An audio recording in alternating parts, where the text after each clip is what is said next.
Well, good afternoon, and welcome back to COVID-19 in Context, brought to you by the University of Mary Washington. My name is Anand Rao. I'm a faculty member here at UMW, and it's my pleasure to welcome you to our session today entitled We're All in This Together, World Visual Cultures and COVID-19. And it'll be brought to you in the presentation by Dr. Betsy Lewis, who's a professor of Spanish and also assistant dean for the College of Arts and Sciences, and Dr. Marcel, who's an associate professor of German and chair of the Department of Modern Languages and Literatures. And in the Q&A, they'll be joined by their colleague, Dr. Brooke, Lauro, who's a professor of French, for that discussion. Now, as a reminder, you have both a chat box that's available at the very bottom. You can click on the chat button.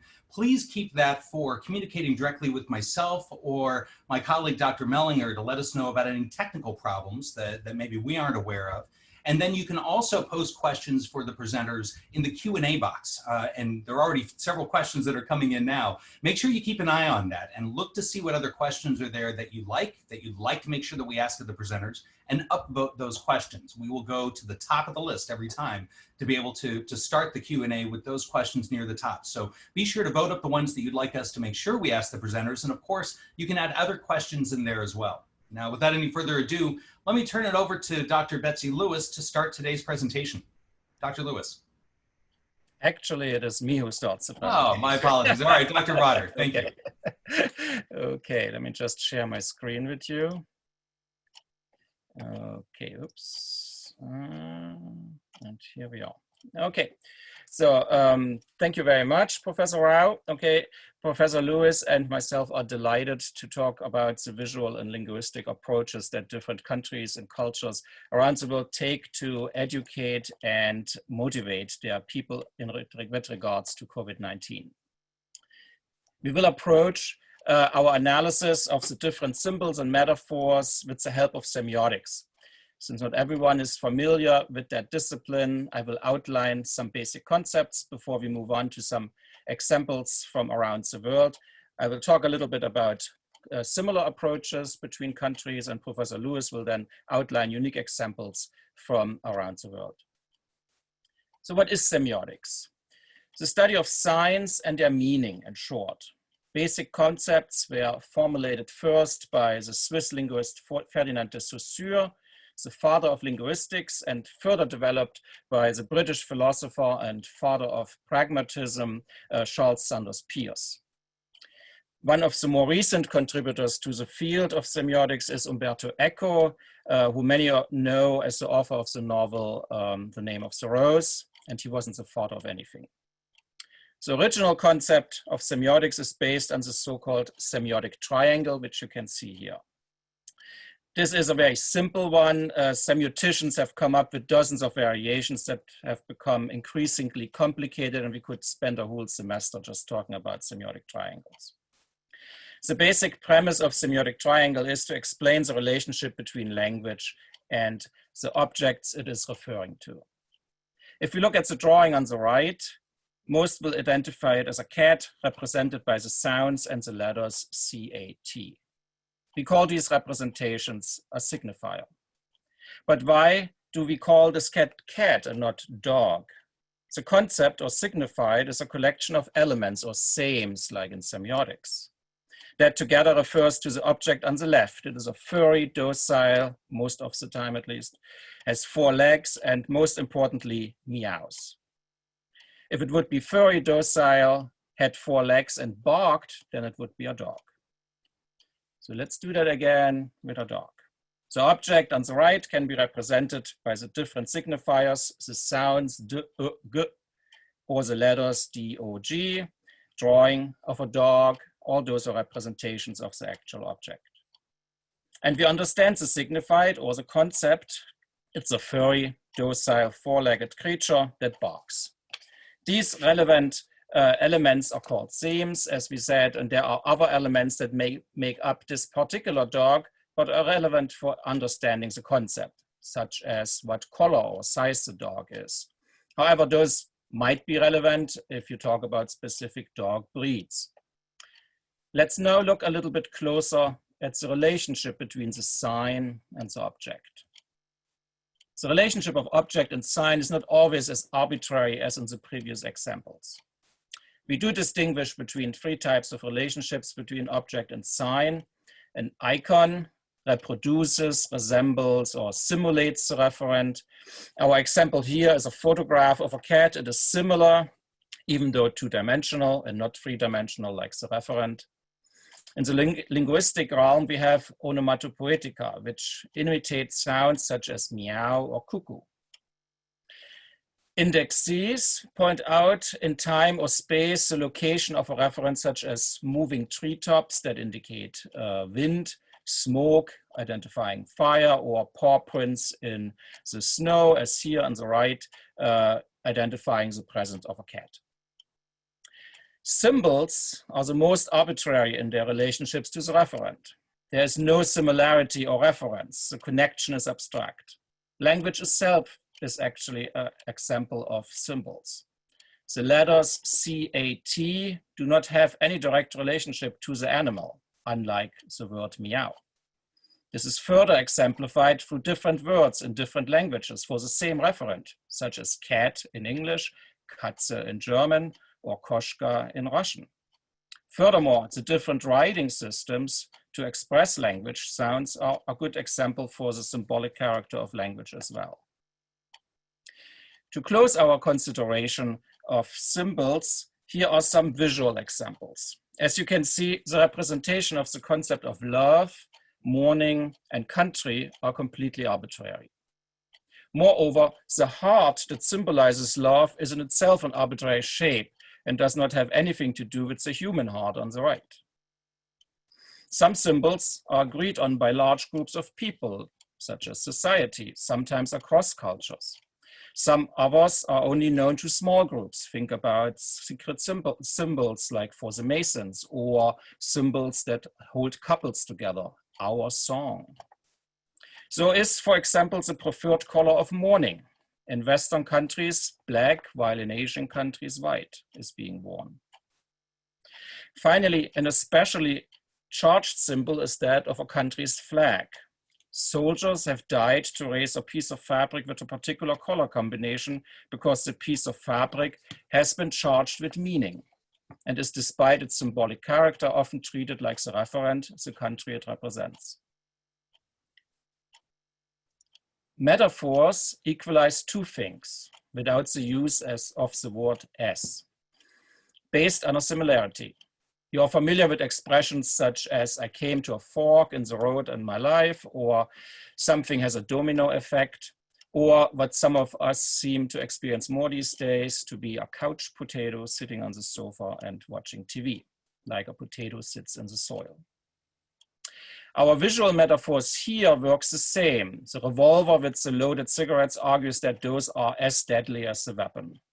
The Tabasco bottle with the fire extinguisher attached plays on supposed hotness, in itself a metaphor of the Tabasco sauce. Finally, the cartoon on the right suggests with its bundles of money as small steps that money eases the way for students in education. What do media images from the newspapers and government websites or public service announcements on TV tell us about the approaches that different cultures have to dealing with COVID-19? What visual and linguistic metaphors are used to describe the virus, the pandemic, and the fight against them? The corona crisis has led to common experience around the world, illness and death at a much higher rate than usually. The medical information is the same for every country. What differs are the social, economic, and political structures and resulting cultural differences as expressed in different behaviors. The visual and linguistic messages related to COVID-19 convey both factual information, which makes them similar around the world, and cultural information, which often results in unique points.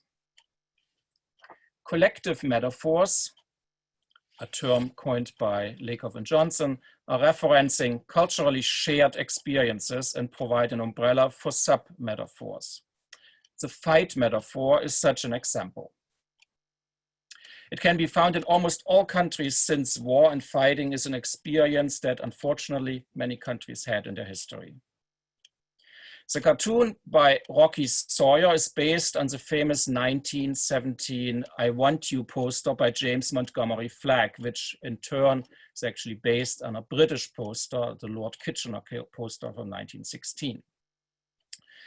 It is fair to assume that most people in the US know this poster, especially since it was reused for decades for everything from political campaigns to party invitations.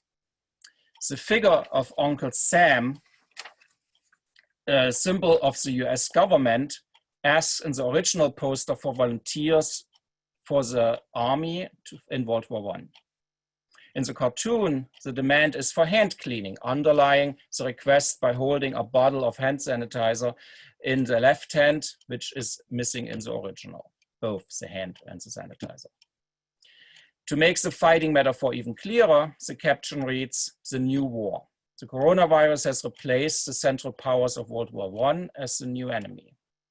However, there is also a sinister undertone suggesting an almighty overlord government dictating healthy behavior while wearing the mask wrong itself.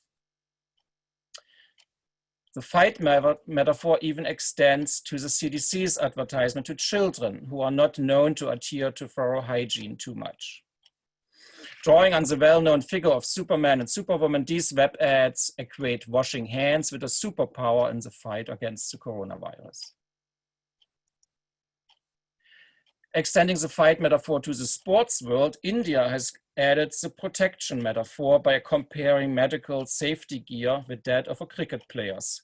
Cricket is, of course, one of India's most popular sports. China, which has a rich history of propagandistic graphic design and was, of course, the first country that had to face the virus, is using the fight metaphor in its handouts and posters by comparing first responders to military units. The center image depicts a healthcare worker, a policeman, a construction worker, and two figures in hazmat suits looking the danger that is behind the viewer directly in the eyes. The image conveys the certainty that he will win the fight against COVID-19. The overlying figure creates a sense of unity similar to the image on the right, where the military allusion becomes even clearer by the comparison of the uniformly dressed figures that evoke a military unit staying at attention.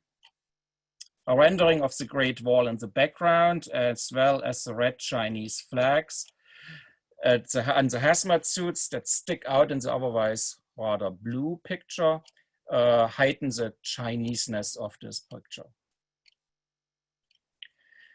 A linguistic version of the fight metaphor is this French magazine advertisement. It introduces the new word fromagissant, created from the contraction of the word fromage, cheese, and agissant, we take action. It encourages French citizens to consume and as an act of solidarity, more domestic cheese and revives the French economy, which seems to be defeated by Corona. The fight metaphor in the German context has a unique significance due to Germany's shameful 20th century history. While similar materials to fight Corona exist in Germany as well, I would like to draw your attention to this cartoon on the left. It clearly set in the future where robots serve drinks and hoodies still seem to be in fashion. A mother remarks that grandpa is talking about the toilet paper war again. This refers to the often seen scene at German family meetings where grandfathers would talk about their World War II experiences. Here, although the fight for toilet paper, familiar to many in the US as well, replaces World War II as a traumatic experience. The irony lies in the incomparability of the two events. On the right side, the photograph is of a demonstration in Munich against the state's measures comparable to the US reopening protests. The transparent reads, "Stop the health fascists."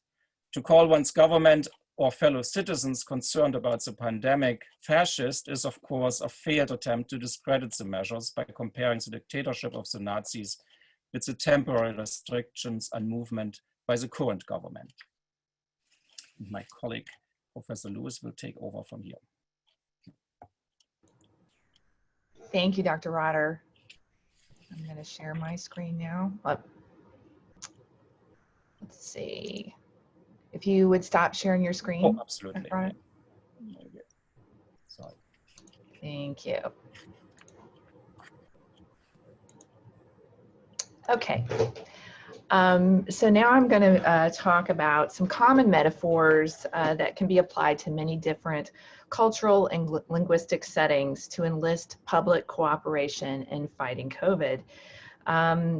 We've just seen that, and so now we're going to focus on some public health messaging around various ways to mitigate COVID-19, the use of hand sanitizers, hand washing, social distancing, and the wearing of masks.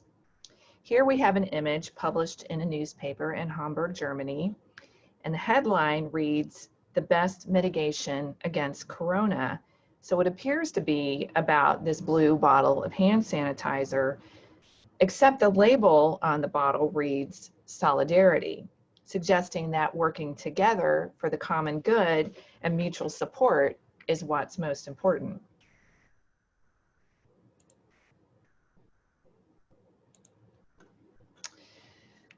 Teaching the public the proper way to wash their hands has been a concern across many cultures.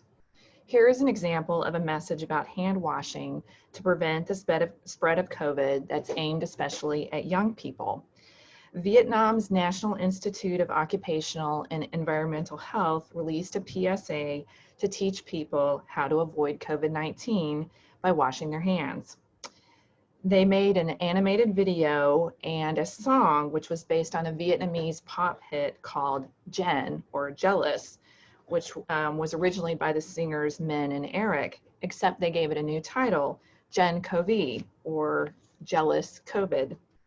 Later, a popular Vietnamese dancer choreographed moves illustrating how to wash hands to accompany the lyrics and launched the Genco Bee challenge on TikTok and Instagram.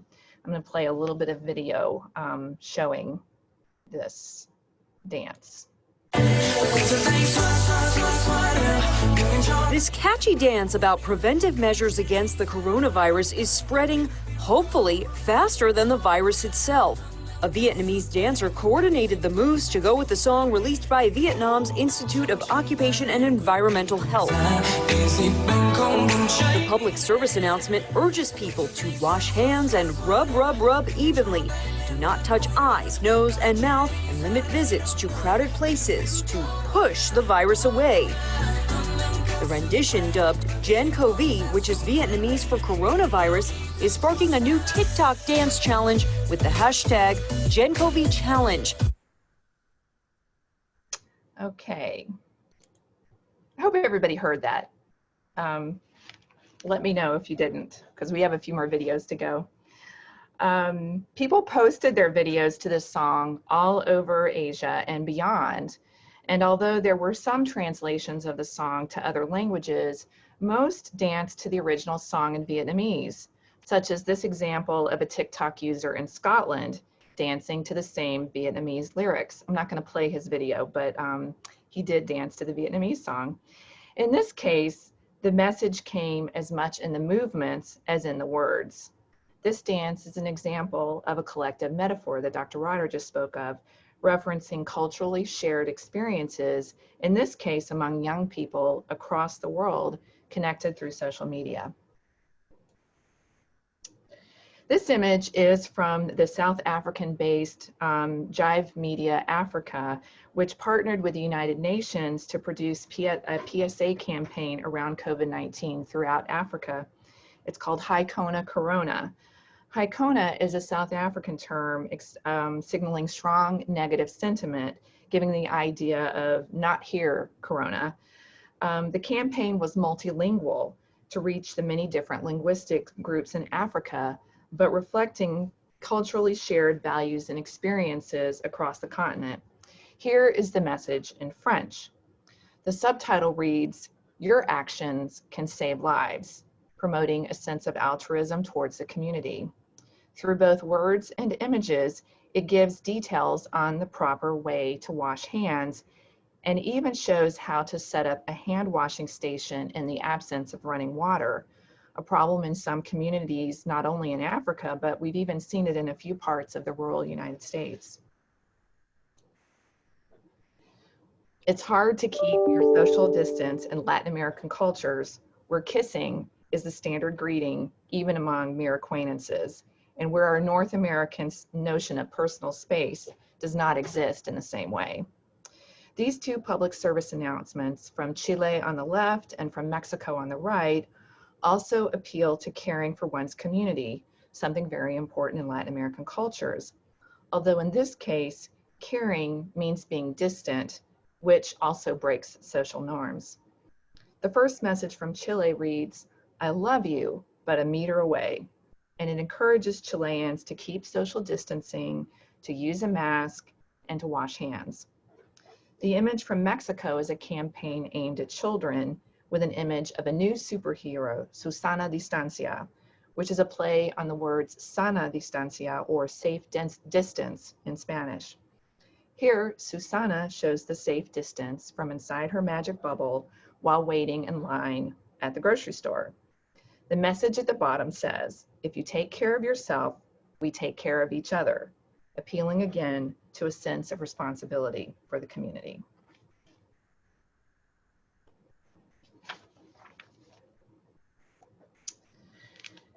Spain, once a hot spot with one of the highest rates of infection, hospitalization, and deaths in the world at the end of March, has been able to drastically reduce the rate of new infections and deaths through strict social distancing measures. But as in Latin America, not being able to hug and kiss loved ones has been very difficult in Spain. This AP story, which you may have seen in this past Sunday's newspaper, depicts how a nursing home in Barcelona allowed some of its residents to feel closer while still blocking the spread of virus by hugging and kissing through plastic. Egyptian TV used humor to discourage Egyptians from hugging and kissing their family and friends. Again, something very common in Egyptian culture. They created this message using a montage of movie scenes of dancing, kissing, and hugging, featuring a famous Egyptian comic actor, Adel Imam. The words in Arabic repeat the message of social distancing. We will not shake hands, we will not kiss, we will not transmit the virus. I'm going to play a little bit of this video. سلم مش هنبوس مش هننقل الفيروس مش هنسلم مش هنبوس مش هننقل الفيروس سلم من بعيد لبعيد هفضل تاني اقول واعيد مش هنسلم مش هنبوس مش هننقل الفيروس مش هنسلم مش هنبوس مش هننقل الفيروس اغسل ايدك بالصابون بدل المرة 100 مليون مش هنسلم مش هنبوس مش هننقل الفيروس وبلاش تنزل ليل ونهار الموضوع ما بقاش هزار مش هنسلم مش هنبوس مش هننقل الفيروس مش هنسلم مش هنبوس مش هننقل الفيروس مش هنسلم مش هنبوس مش هننقل الفيروس مش هنسلم مش هنبوس مش هننقل الفيروس. Okay. One way to limit the spread of virus, wearing a mask, can convey cultural and even political meanings with positive or negative tones, just as we have seen in our own country. This image is by Kuwaiti female artist Amal Al-Ajmi. She created it in response to a controversial tweet by a Saudi Arabian man that claimed that the niqab, which is the female face covering used by some Muslims, is a way to mitigate coronavirus that was actually discovered by Islam 1400 years ago. Al-Ajmi's image makes an ironic commentary on this gendered use of face coverings, visually with a contrast of colors of the male and female figures. And we see the female with kind of a cool blue, and the man is, his mask is in red, as well as through the expression in their eyes. The woman's eyes appearing confident, and the man's eyes seeming to express dread or fear. The printed words in Arabic translate to English roughly as "it is the niqabi man era," and it underscores the image's irony. Muslim women's use of the niqab can carry different cultural meanings in different parts of the world. In France, religious face coverings such as the niqab were outlawed in 2010. The image on the left is a pre-pandemic poster of Marianne, a symbol of the French Republic, with the title words, the Republic shows itself with its face uncovered, which is followed by further explanation of the French law about face coverings. The argument in favor of this law has been that it both protects women's rights and promotes equality.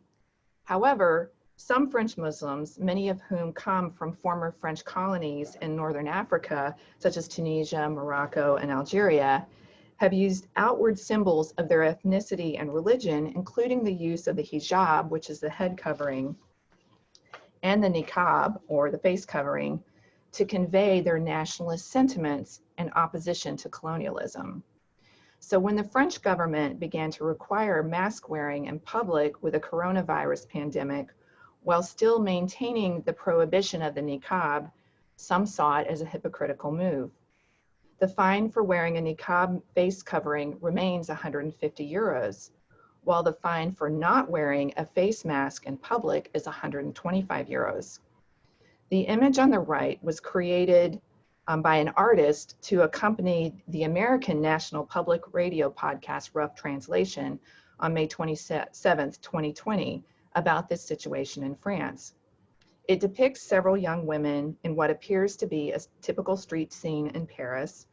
They are all dressed in the same French blue and all wearing masks, but the woman in the center wears a hijab while carrying a baguette, pointing to her double identity as both French and Muslim. While the US and Arabic press have commented on this situation, so far few in France see a disconnect in these laws. Not so for French comic actor Otis Joy, who pokes fun at the contradictions in the French law in his Instagram account, claiming that it puts French citizens in a damned if you do, damned if you don't situation by fining them for covering and for not covering their faces. And I'm gonna play a little bit of his video.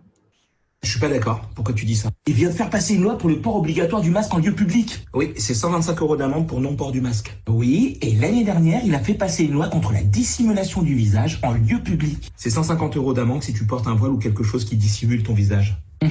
Et à ton avis, un masque, ça fait quoi sur le visage? Ça dissimule ton visage. Donc, demain, dans la rue, si tu croises un flic et que t'as pas mis ton masque, tu prends 125 € pour non-port du masque. Si t'acceptes, tu payes et tu mets ton masque, tu prends 150 € pour dissimulation du visage. S'il veut, il peut te vider ton compte, le flic. Et le pire, c'est que c'est infini.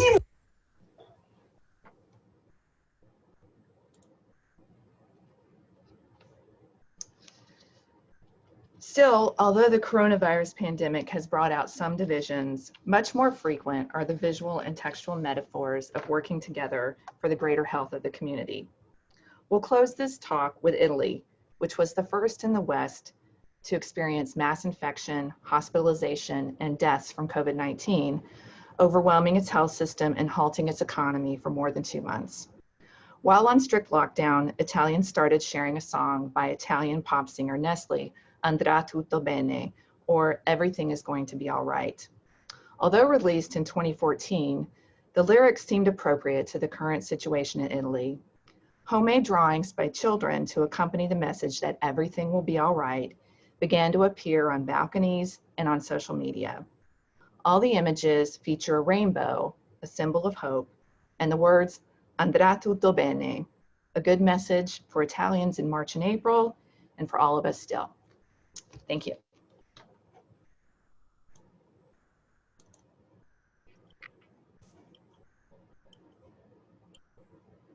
All right. Thank you, Dr. Lewis, Dr. Rotter. That was terrific.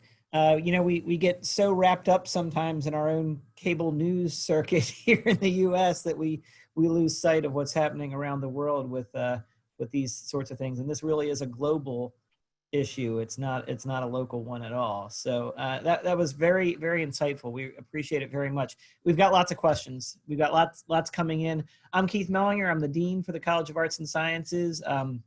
Happy to be a part of this, and I want to jump right into the first question here for the two of you. But before we do that, I believe we have another panelist joining us as well. Although I don't see her here yet, but I'd like to, if she's available here, I'd like to welcome Brooke Lauro, one of our faculty members in French, to join us here. You can go ahead and unmute yourself if you're in the webinar. But let's jump right to it here. you know, there's so many aspects to a lot of these questions. There's political, there's economic, there's social aspects. So this kind of question is very broad, right? But why have other countries been faster to adopt preventative action against COVID-19 while the US is significantly behind in regards to uniform policy? From your perspective, how would you respond to something like that? Let's maybe start with Dr. Rotter. Well, I think since we talked about different cultures, I think one of the aspects is certainly that the sense of community in many countries is much stronger than in the United States. I think the United States is a country that that values individualism, much so that it much sometimes hyper-individualism. Everyone is out for themselves. And I think that comes in times of crisis, that comes out sometimes. And I think other countries where this has been taken over as well over time, there is still a residue of community feeling. People are still feeling that you have to give up certain things in order for the greater good. And I think that's still in South America and Europe, Asia definitely still around.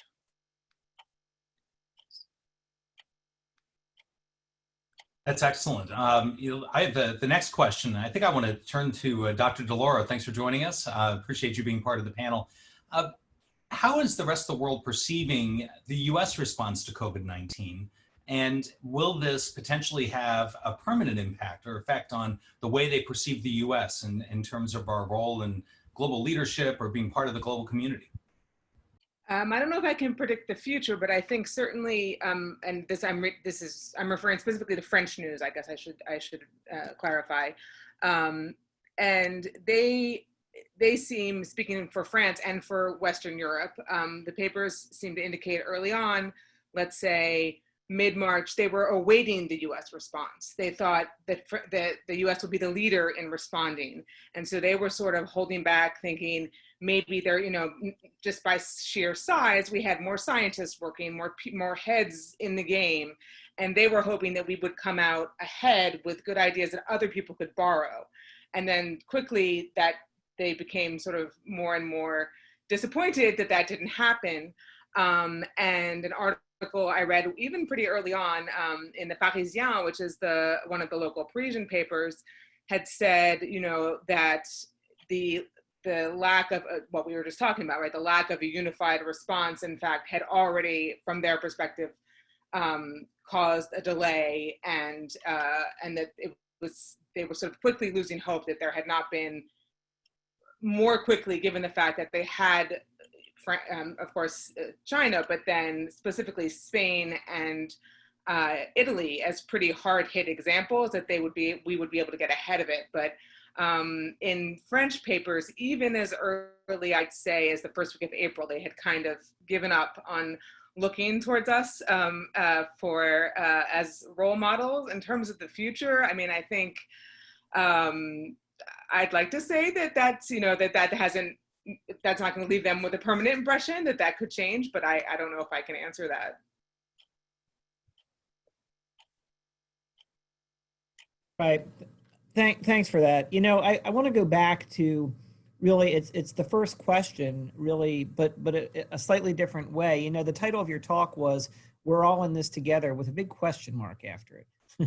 Originally, there was an exclamation point too. Well, maybe we edited it out. The exclamation. You did. I don't know, but maybe I'd like to maybe turn to Dr. Lewis a little bit for maybe some additional comment on this, because one of the other questions is, why is it that the U.S. is worse at following this idea that we're all in this together? There's a specific reference to New Zealand as another country to compare us to, but I just want to know a little more input from you on why is it that we're having more trouble with this in the U.S. than other countries? Well, I think that what Dr. Rotter was speaking about before is part of it, that, we do really value our individual choice and liberty in this country versus kind of working for the collective good. I think you see a big difference in general between Western countries. I mean, even in Europe, this was a difficult concept versus Asian countries that very quickly lockdown and people accepted certain restrictions to their freedoms that we probably would not have accepted right off. But I think also in the United States, our system of government is different, and we really value our local and state governments maybe more than our federal government. And in Europe, that's very different. There's usually a very strong central government that can kind of unify everybody behind that. So I think that might be another part of the problem. You know, the next question is looking at this international perspective and viewing it outside of our borders. If we were to look at another country, let me turn to Dr. Rotter with this one. Do you think there's a country that has a model that we should be following with regard to their response? And I would imagine there's probably a distinction between their public health response and maybe just the scientific response, and also the way the media portrayal and discussion of that public health response. Because I think every country is talking about masks or talking about social distancing, but is there a country that's implementing it better? I'm of course partial to Germany, but I will weasel my way out of here and say actually the European Union as a whole, I think, is the one.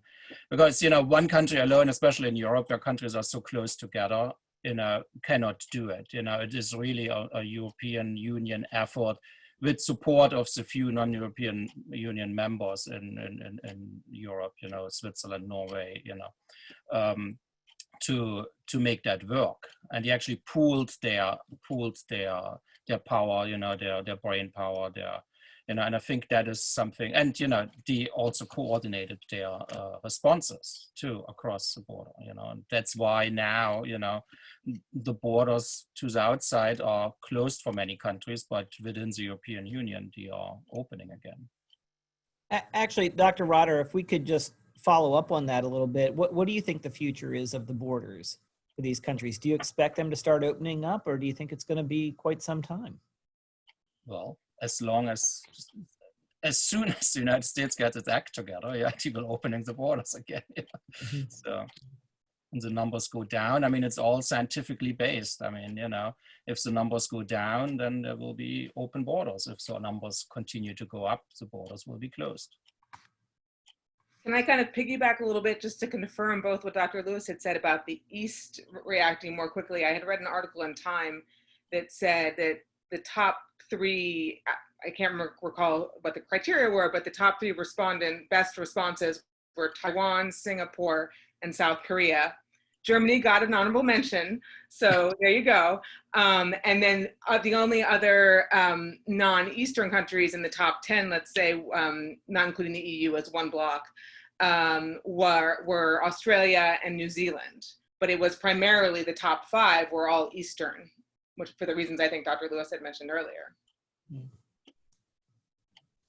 Really interesting, especially if we look at the way some borders are opening and discussions about which countries citizens will be allowed in and not allowed in. It's a very different world than we were experiencing just a few months ago. Yeah. Now, turning back to the idea of the visual representation, visual cultures, how do you think what's the symbol people will have? How will they symbolize this pandemic as we go forward? And I guess I'll turn to Dr. Rotter for this one, given some of the discussion you had.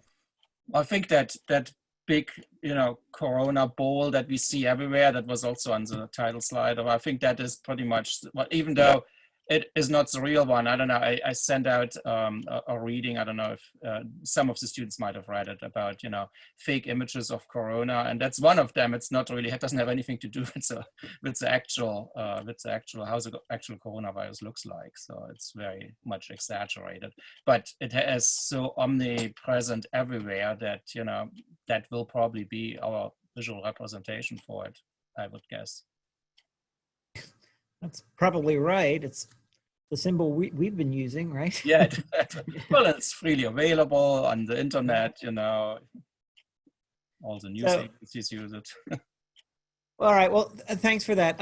I think it was Dr. Lewis who talked a little bit about the niqab. I hope I'm pronouncing it correctly.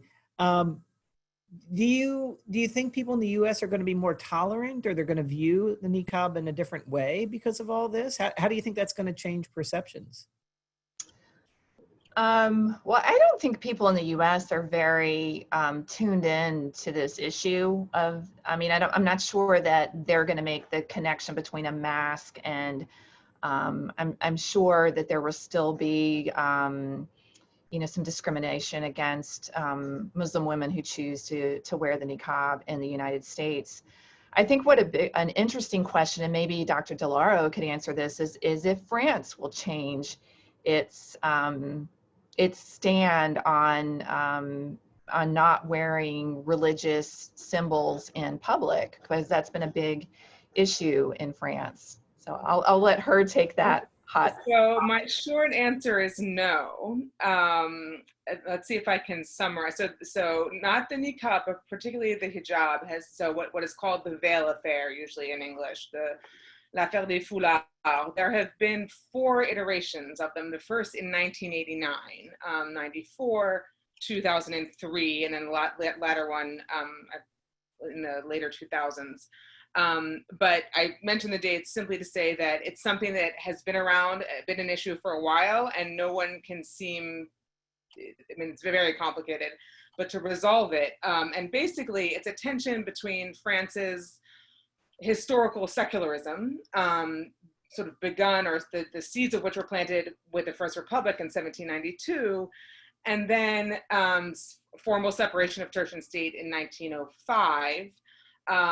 And this universalism that France embraces that in fact it precludes recognition of difference, right? There's that in what we referred to earlier in this conversation, perhaps as community and togetherness, right? That is the foundation of the French Republic in a lot of ways. And they haven't been able to reconcile that with multiculturalism. And in fact, at the first veil affair in '89, they said allowing hijabs would send France down the dangerous path of American multiculturalism, right? So at the same time, in terms of sort of the flip side of it, people recognize that it's very hypocritical because in fact, France, so it sort of historically has not accepted Muslim symbols. But if it's Catholic, it's okay. So the French word for secular is laïque, and the French word for Catholic is catholique. But now it's sort of generally accepted that France is catho-laïque, so catho-secular. In other words, it's not okay for anything else except Catholicism. So you can't wear a veil, but the square in front of Notre Dame was renamed after Pope John Paul II, and that's okay. Right, so you know, there's tons of examples. You can have crucifixes in the classrooms. Technically, it's not allowed, but lots of exceptions were submitted. So just given the history, and that's sort of, okay, I probably went on a little long about that, but that's sort of the general history of the veil affair, and given how long it's gone on, so we're now in year 30 almost, I don't see even something as significant as this changing that, at least anytime. I can't imagine that this is going to be what finally changes it. That's very good. Thank you for that. As a bit of an extension of that discussion, and we've touched on this a little bit, why is it that the US is having trouble perhaps implementing the idea of social distancing the way other countries have? Within this question, they make a reference to how we politicized mask wearing. And in France, there's certainly a political aspect to wearing masks, but from a very different perspective. Yeah. You know, you've spoken to that example. Are there other examples where something related to social distancing, something related to mask wearing, or you know, hand washing that's been politicized? And maybe it's with masks, or maybe it's with another aspect of this. Either to Dr. Lauro or Dr. Rotter, I to speak to that.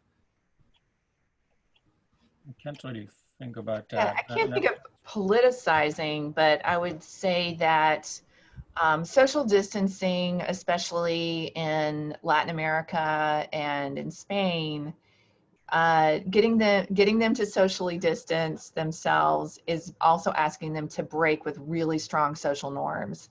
Mm-hmm. And so I think it's been very, very difficult, very, very difficult. And it's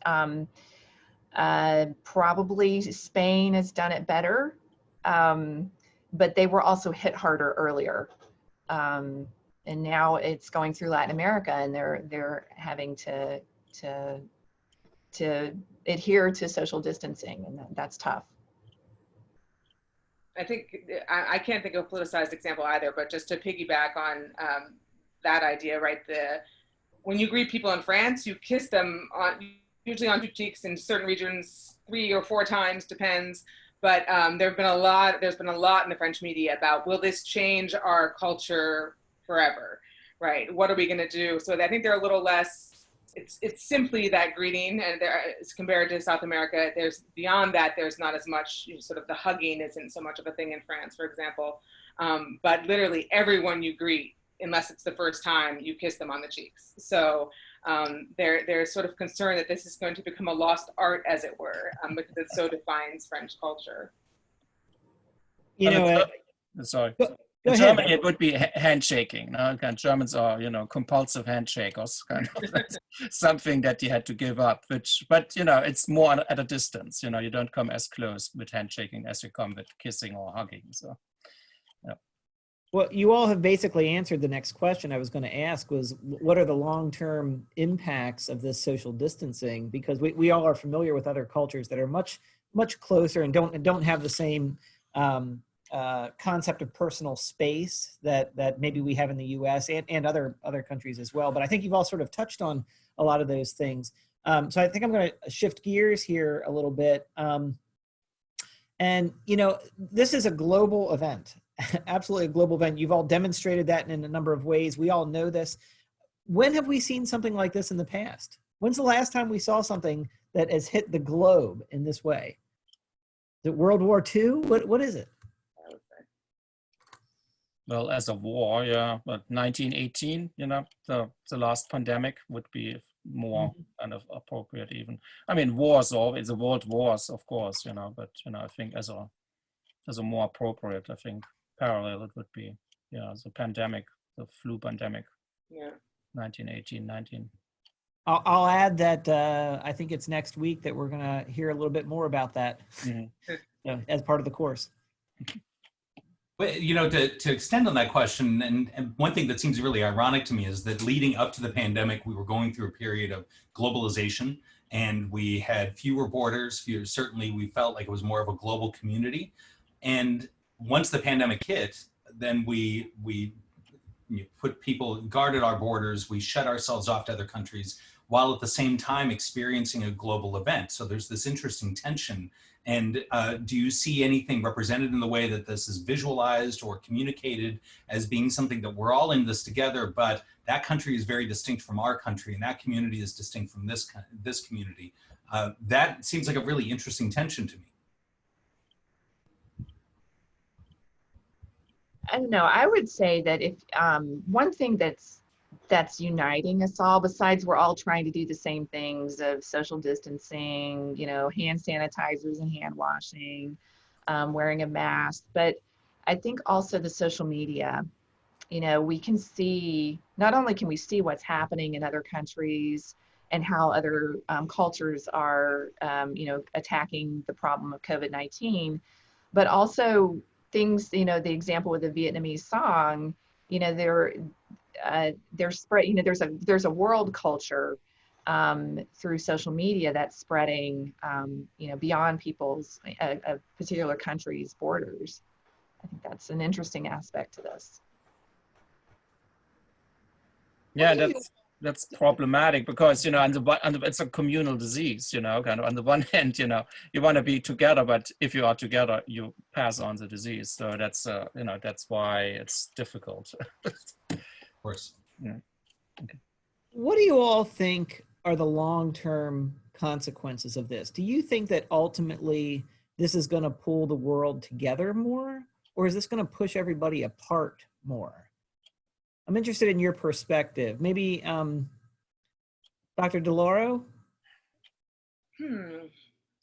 I don't know. I would say pull together more. I can't see why it would necessarily pull people apart. I wonder, though, it might be the skeptic in me, whether beyond, once things go back, I feel like things are always like this, are always dramatic on both ends. But once things go back to normal, it's so easy to fall back into routine. So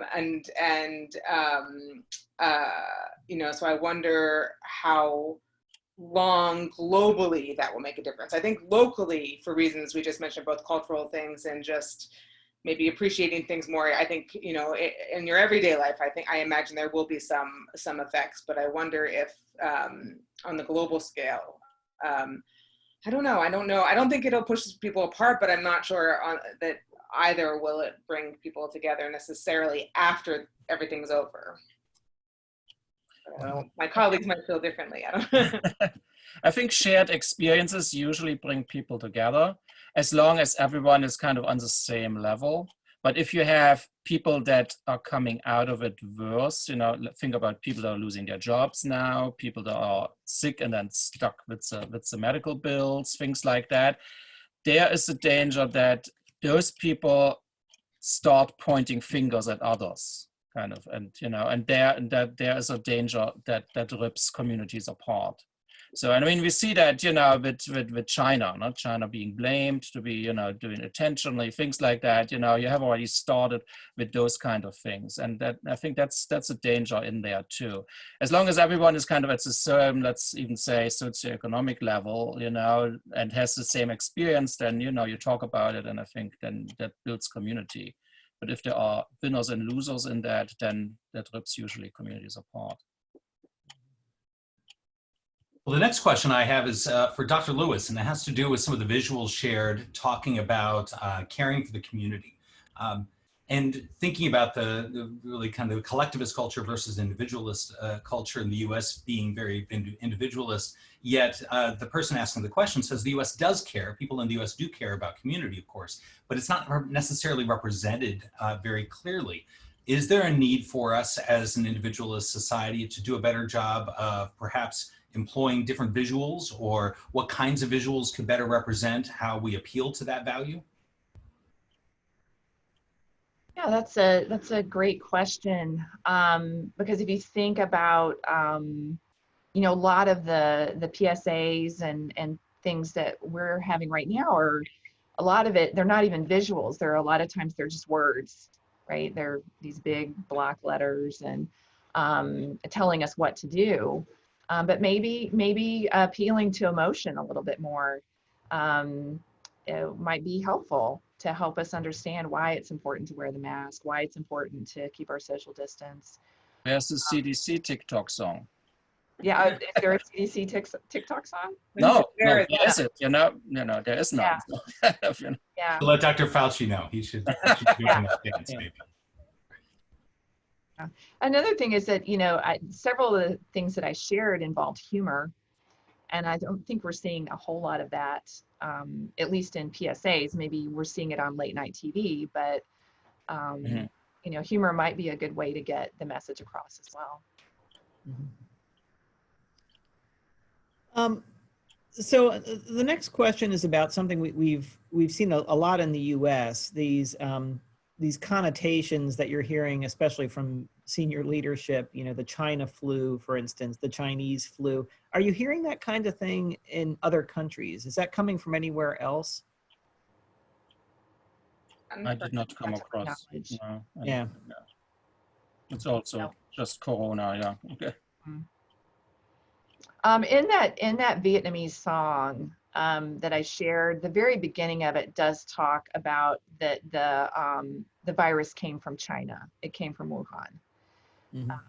So there was a little bit of that, and I don't know Vietnamese culture enough to know, you know, what the politics behind that was. But I assume there's a little bit of, you know, there's some geopolitics going on in that. Not quite a serious answer to the question, but the French were more concerned about what gender to give the virus, because virus is masculine and disease is feminine. So early on, this was where all the debate was. It was, I mean, for a good couple of days, to be honest. And that is so back when, you know, it was clear the origin was starting to be revealed, and that was a lot in American media, certainly, and perhaps in other countries, but other countries were very concerned about how to refer to it and what gender should it be. Which is very typically French in a lot of ways. And what did they come up with? How was it? Well, so it's COVID is COVID because it is let's see, why not? I can't get language is straight. So COVID is, what's the acronym in English? Is immuno, so it's masculine because it refers to the virus, but then if you refer to, I'm sorry, the opposite, that's feminine because it's the disease, but novel coronavirus is masculine because that's a virus. Okay. So I had to flip it into French. But yeah, so two different genders, in fact, according to whether you're talking about the result or the virus. That's something. That's good. Thanks. The next question I think is directed first to Dr. Rotter, but certainly open to other countries as well. And we think about how in the United States there are some geographic differences in terms of the way that the northern states might handle it or respond compared to the southern states, and also looking at the number of cases at different points in time. Do you see any geographic differences in Germany, in Western areas, Eastern areas, or other parts of Europe, or other parts of the world? Well, in Germany, and regionally, responses are basically the same because they are coordinated on by the central government. Even though Germany is technically a federal republic, the central government has a much stronger hand than here in the United States. But in terms of cases, you see that actually the former East Germany, the eastern states, have much less cases, and reasons are being named as of course, there are actually less people living there, so the density of population is much less there. Some people speculate since tuberculosis vaccinations were mandatory in East Germany, that would play a role. Has not been, proven in any way, but there are all kinds of things, or, our lifestyles. Also, there are more older people that are, not working anymore, so there is less, contact between people. So those are some reasons that are, but in terms of response, it's pretty very unique, very united within Germany. Dr. Lewis, Dr. DeLauro, anything to add? I would, minus the East German part, I think that I would have said the same of France, right? It's fairly united. You don't really notice too much of a difference. And it was quick, and neither now or sort of progressively. Right now we are noticing in the U.S. different sections. The South is rising cases, and so they're pretty much on the outer end of this. And all throughout, I'd say it was fairly stable because of the centralized reaction. Right. All right. Well, I think we're about at the end of the hour here, so I think we need to wrap it up. But fascinating talk and Q&A. It really was very helpful and an important part of this course. So thank you all very much, Dr. Lewis, Dr. Rotter, Dr. DeLauro, three of our faculty in the Department of Modern Languages and Literatures. It was terrific. Thanks for joining us. And thank you all for being here with us this week. I know this is a difficult week because many of us are off on Friday, and so it's a holiday week for many of us. So thank you all for joining us. Just as a little preview, next week we have two terrific talks coming up. On Monday, we'll be joined by our chair of the Department of History and American Studies, along with two faculty in our Department of Classics, Philosophy, and Religious Studies. And they're going to talk to us a little bit about the historical background of pandemics. That's Monday. Wednesday, we have a great talk titled The Curve, the Numbers, and the Markets. So we have a few mathematicians and one of our colleagues from the College of Business joining us to talk a little bit about some of the numbers involved with this pandemic. So lots of good stuff coming next week. I hope you'll join us then. Thank you so much for joining us this week, and we'll look forward to seeing you again soon. Take care. Have a great afternoon.